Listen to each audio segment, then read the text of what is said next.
A gente começou a falar sobre a evolução das plantas, falando exatamente, moçada, do que é necessário para você sair do ambiente aquático como alga para o ambiente terrestre. A gente colocou uma série de adaptações e, moçada, primeiro grupo de plantas, plantas de verdade, e automaticamente lá, o primeiro grupo de plantas a conseguir colonizar o ambiente terrestre foram as briófitas, os musgos. Briófitas são as primeiras plantas terrestres. E, gente, para elas poderem se adaptar ao ambiente terrestre, claro que algumas características elas vão acabar tendo que desenvolver. Na verdade, elas ainda são avasculares. Lembrando que a principal consequência para a vida de alguém ser avascular, se ela é uma planta terrestre, pequenininha, né? Então elas são obrigatoriamente de pequeno porte. Elas, moçadas, são talófitas, né? Elas têm tecidos? Têm, né? Mas elas não apresentam órgãos caracterizados, não tem raiz, não tem caule, não tem folha. No lugar disso, você tem rizoide, cauloide e filoide. Lembrando para vocês, raiz, caule e folha tem vasos condutores de seiva. Rizoide, cauloide e filoide não tem vasos condutores de seiva, né? Inclusive porque as briófitas são avasculares. De qualquer maneira, moçada, o rizoide, ele já consegue oferecer fixação para a planta, né? Em relação, por exemplo, à absorção de água, não é só no rizoide, porque as briófitas não têm estruturas impermeabilizantes bem desenvolvidas. Gente, elas não têm estruturas impermeabilizantes bem desenvolvidas, elas não têm, moçada, lá, cutícula bem desenvolvida, o que tem um lado bom e um lado ruim. Uma vez que elas não apresentam estruturas impermeabilizantes bem desenvolvidas, elas conseguem absorver água com uma certa facilidade. Não apenas no rizoide, mas onde tiver água, ela consegue absorver. Legal. O problema é que, já que ela não tem estruturas impermeabilizantes desenvolvidas, não tem uma cutícula desenvolvida, por exemplo, ela vai ter um alto risco de desidratar até a morte. E devido a esse alto risco de desidratação até a morte, elas somente conseguem viver em ambientes sombreados. Gente, somente em ambientes sombreados, se você vai lá e coloca ela no ambiente com sol, evapora tanta água que a planta acaba morrendo. Ela tem dificuldade de evitar as perdas de água, então ela está na sombra, ok. No ambiente com muito sol, difícil, ela vai acabar perdendo água com muita facilidade. Pelo amor de Deus, quando eu falo em ambiente sombrio, e Landim, se ela está na sombra, como é que ela faz fotossíntese? Sombra não quer dizer que não tem luz de jeito nenhum. Sombra quer dizer que tem pouca luz, mas ainda vai ter uma certa quantidade de luz. Como as briófitas são pequenininhas, aquele pouquinho de luz que tem na sombra já dá para elas desenrolarem. Gente, briófitas são criptógamas. Lembrando que ser criptógama quer dizer que não tem estruturas reprodutoras evidentes, quer dizer que elas têm gametas masculinos flagelados, e se elas têm gameta masculino flagelado, elas dependem da água para reprodução.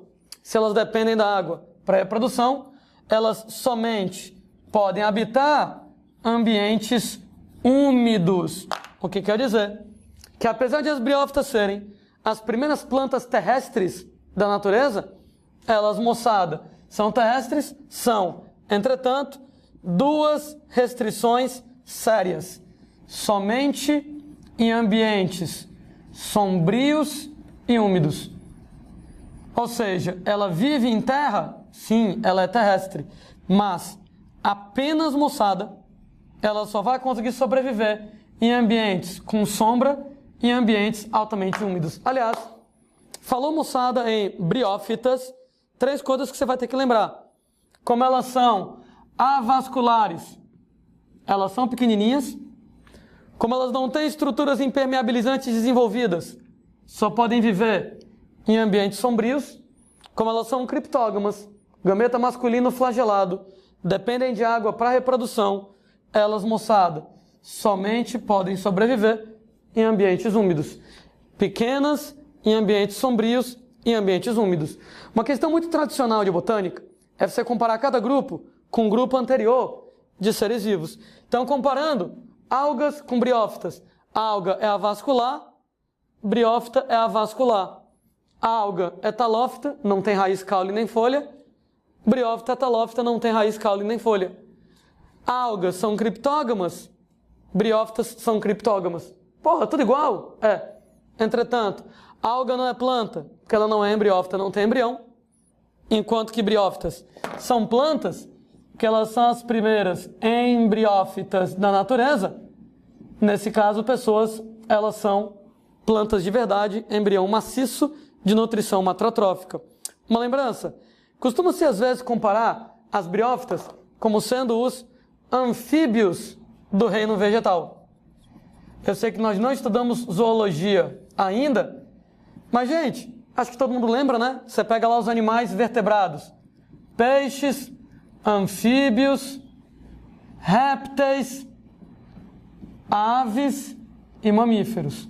Se for para a gente comparar, peixe é aquático. Então, peixe seria equivalente a alga. Anfíbio é o primeiro vertebrado terrestre. Briófita é a primeira planta terrestre. A comparação é muito legal, porque assim como os peixes são obrigatoriamente aquáticos, as algas também, assim como o anfíbio é o primeiro vertebrado terrestre, a briófita é a primeira planta terrestre. Sendo que o anfíbio, apesar de ser o primeiro vertebrado terrestre, anfíbios só podem viver em ambientes sombrios. Se você colocar o sapinho no sol, o sapinho ele tem a pele permeável, ele desidrata até morrer. E em ambientes úmidos, né? Sapinhos precisam de água para se reproduzir. Eu lembro, moçada, lá que no caso dos sapos, a gente tem que eles são anaminiotas. O ovo deles tem que ser colocado dentro d'água. Ele não tem anexos embrionários, como o âmine, o core, o alantoide.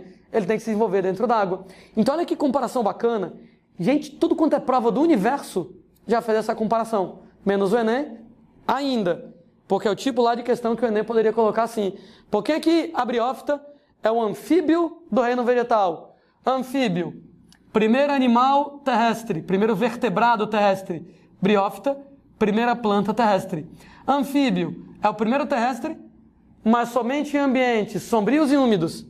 Briófitas é a primeira planta terrestre, mas somente em ambientes sombrios e úmidos.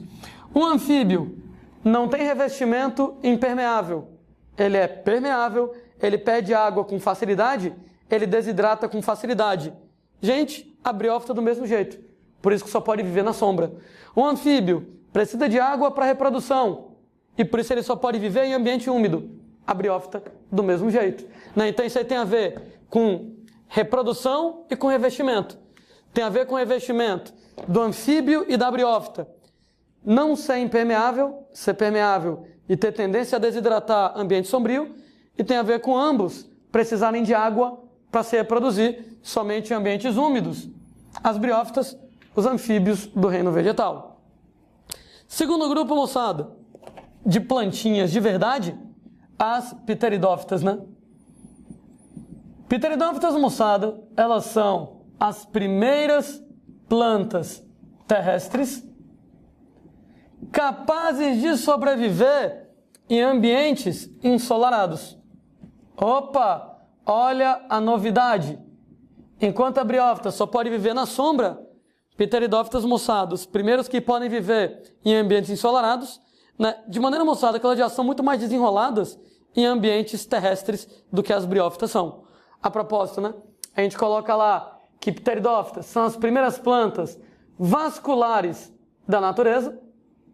As novidades, né? Briófita é avascular. Pteridófitas, primeiras vasculares.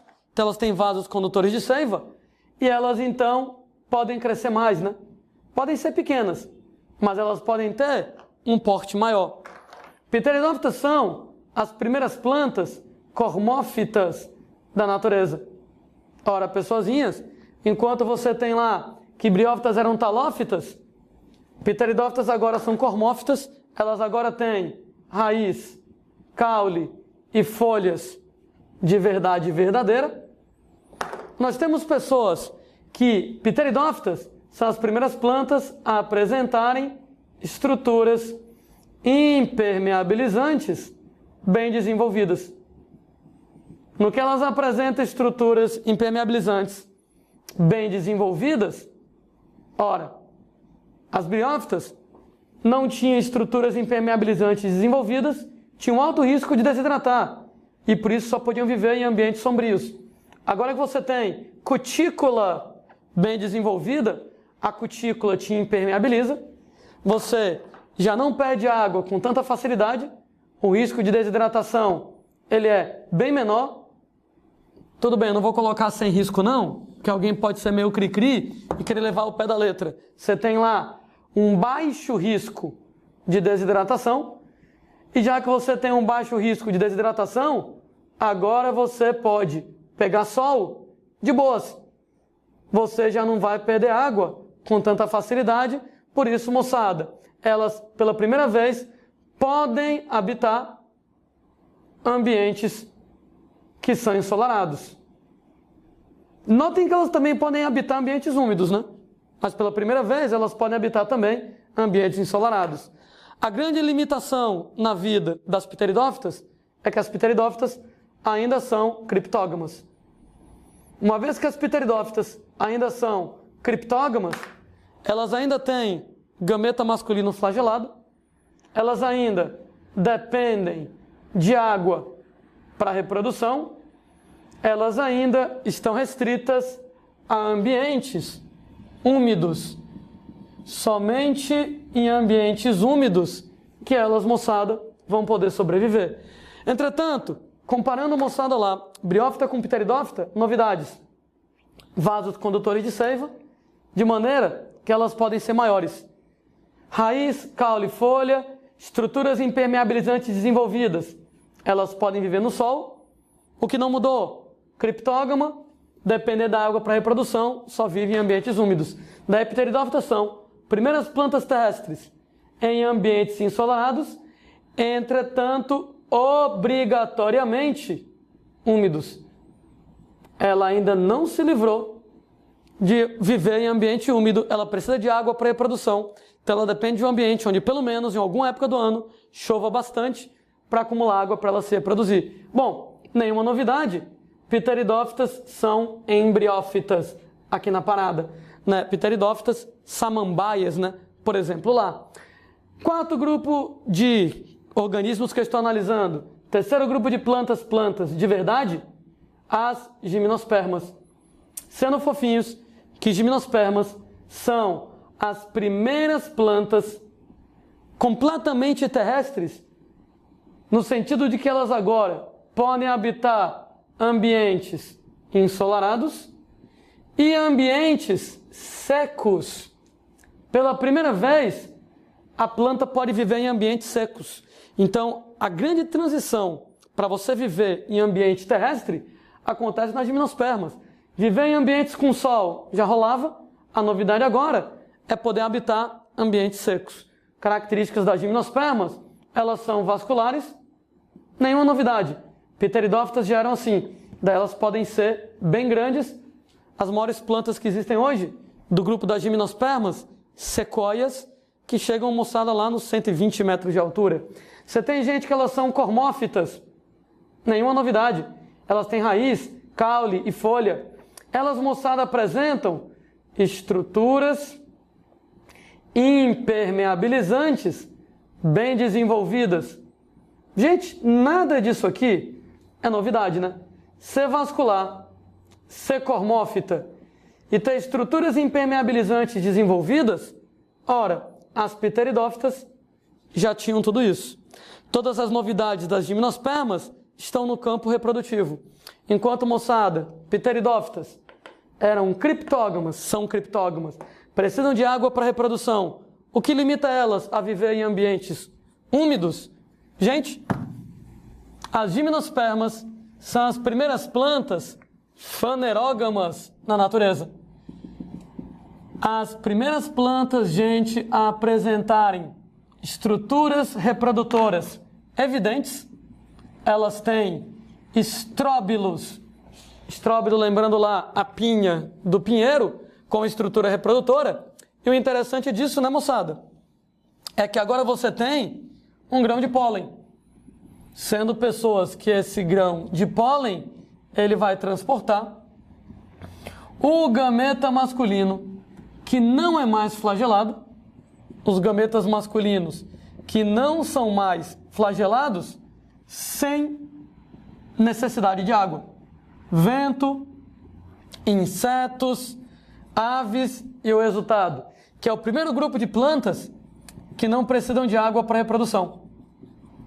Como é o primeiro grupo de plantas que não precisam de água para reprodução, primeiro grupo de plantas que podem viver em ambientes secos.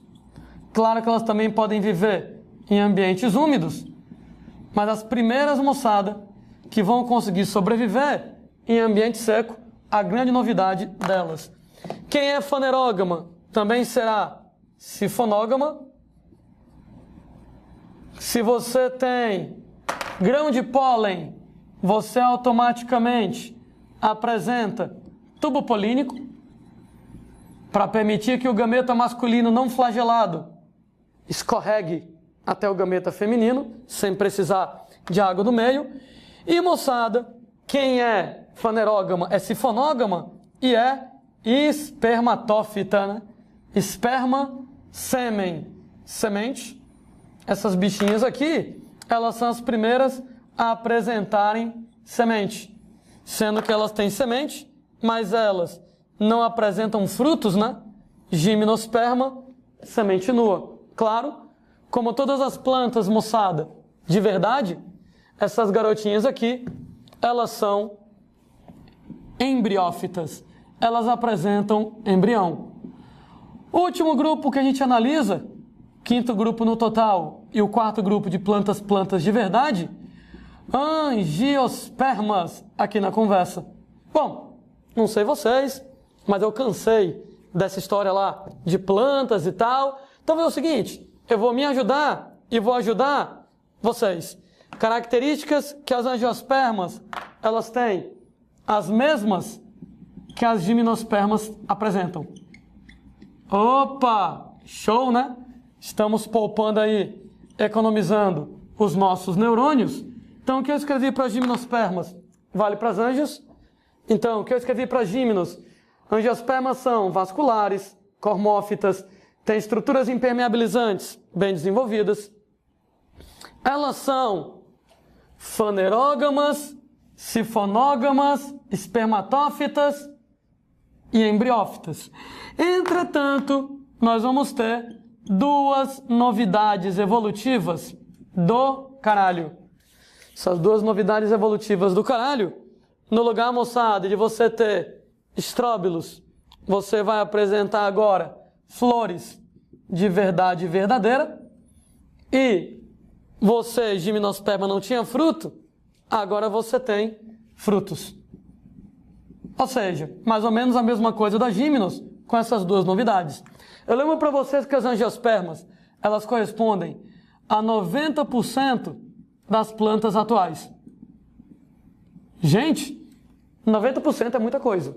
E é porque as angiospermas é o grupo mais moderno. Foi o último grupo de plantas a surgir.